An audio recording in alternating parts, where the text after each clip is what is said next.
নমস্কার বন্ধুরা, রাধে রাধে। আজকের এই ভিডিওতে আপনাদের স্বাগত জানাই।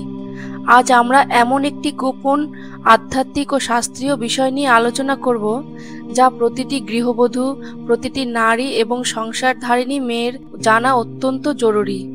আমাদের শাস্ত্রে বলা হয়েছে, স্নান শুধু শরীর পরিশুদ্ধ করার উপায় নয়, এটি মন, আত্মা ও সংসারের ওপর গভীর প্রভাব ফেলে।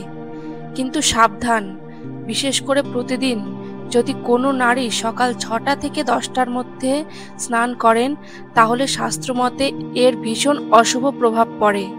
অনেকেই হয়তো বিষয়টিকে গুরুত্ব দেন না, কিন্তু পুরাণ, শাস্ত্র, আয়ুর্বেদ এবং আধ্যাত্মিক গ্রন্থগুলো স্পষ্টভাবে বলেছে, এই সময় স্নান সংসারের কলহ, অর্থক্ষতি, স্বাস্থ্যহানি এবং ভাগ্যের বাধা সৃষ্টি করতে পারে।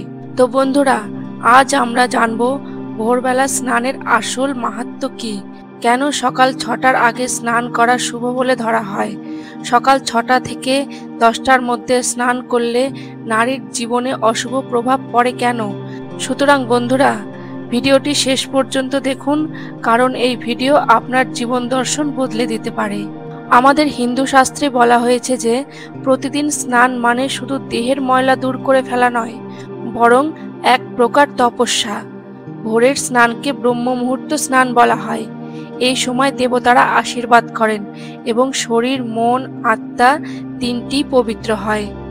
ঋগ্বেদ, যজুর্বেদ, অর্থবেদে স্নানের মাহাত্ম্যের বর্ণনাও আছে। গঙ্গা স্নান, নদী স্নান, কুয়োর জল বা প্রভাতে স্নানকে পাপমোচনকারী বলা হয়েছে। নারীর ক্ষেত্রে স্নান বিশেষভাবে গুরুত্বপূর্ণ, কারণ তিনি তো সংসারের লক্ষ্মী। তার পবিত্রতা গোটা সংসারের ওপর প্রভাব ফেলে।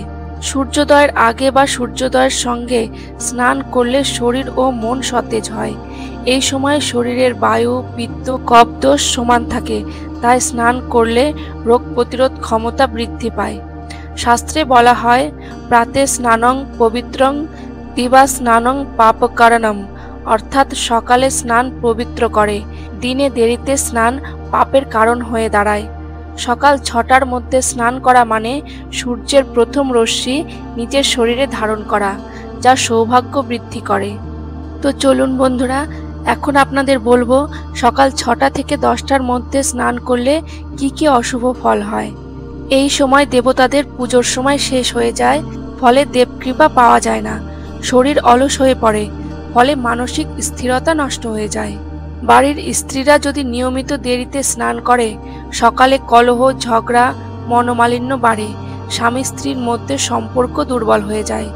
শাস্ত্রে বলা আছে, যে নারী সকাল 6টা থেকে 10টার মধ্যে স্নান করে, তার ঘরে লক্ষ্মী স্থায়ী হয় না, সংসারে অর্থ এলে তা টেকে না।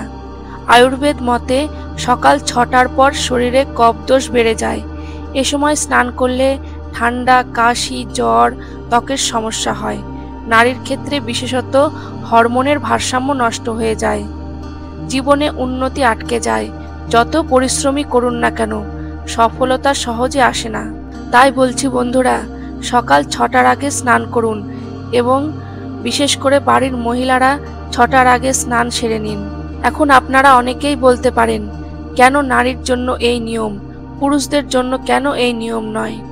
তো বন্ধুরা, নারী হলেন সংসারের স্ত্রী, তার প্রতিটি কাজ সংসারের ওপর প্রভাব ফেলে। তিনি যদি সকালে অলসভাবে দেরি করে স্নান করেন, সংসারের অলসতা ও অশুভ শক্তি প্রবেশ করে। গৃহলক্ষ্মী যদি অশুচি অবস্থায় দীর্ঘ সময় কাটান, দেবী লক্ষ্মী কুপিত হন। পুরাণে বলা আছে, নারীর স্নানই সংসারের স্নান। গরুড় পুরাণ, পদ্ম পুরাণ সবেতেই লেখা আছে ভোরের স্নানের মাহাত্ম্যের বর্ণিত। তো আপনারা অবশ্যই ভোরবেলা স্নান করুন। পদ্মপুরাণে বলা হয়েছে, প্রাতে স্নানং পবিত্রং দিবা স্নানং দুষ্কৃতম। মহাভারতে দ্রৌপদীও প্রতিদিন ব্রহ্ম মুহূর্তে স্নান করতেন, তাই তাকে সদা পবিত্রা বলা হয়। দেবী লক্ষ্মী নিজে বলেন, আমি সেই নারীর ঘরেই থাকি যিনি প্রাতে স্নান করে দেবতাদের ধ্যান করে। তো বন্ধুরা, আপনারা বুঝতেই পারছেন যে আপনারা কখন স্নান করবেন এবং কখন স্নান করবেন না। প্রতিদিন সূর্যোদয়ের আগে বা অন্তত 6টার মধ্যে স্নান করা উচিত। স্নানের পর ভগবানকে প্রণাম করতে হবে। নারীরা স্নানের পর লাল টিপ, সিঁদুর ও পরিষ্কার পোশাক পরলে ঘরে ইতিবাচক শক্তি বাড়ে। যদি কখনো দেরি হয় তবে স্নানের আগে অন্তত গঙ্গা জল ছিটিয়ে নিতে হবে। বন্ধুরা, আমরা আজ জানলাম শাস্ত্র মতে প্রতিদিন সকাল 6টা থেকে 10টার মধ্যে স্নান করলে নারীর জীবনে কত অশুভ প্রভাব পড়তে পারে।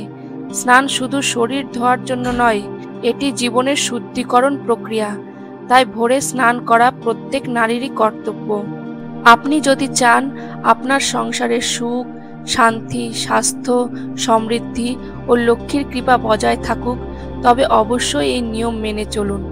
তো বন্ধুরা, ভিডিওটি আর বড় করছি না, এখানেই শেষ করছি। ভিডিওটি ভালো লাগলে অবশ্যই একটি লাইক দিয়ে দিবেন আর কমেন্টে লিখে দিবেন রাধে রাধে।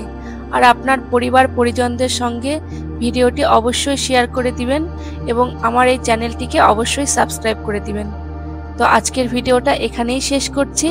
রাধে রাধে।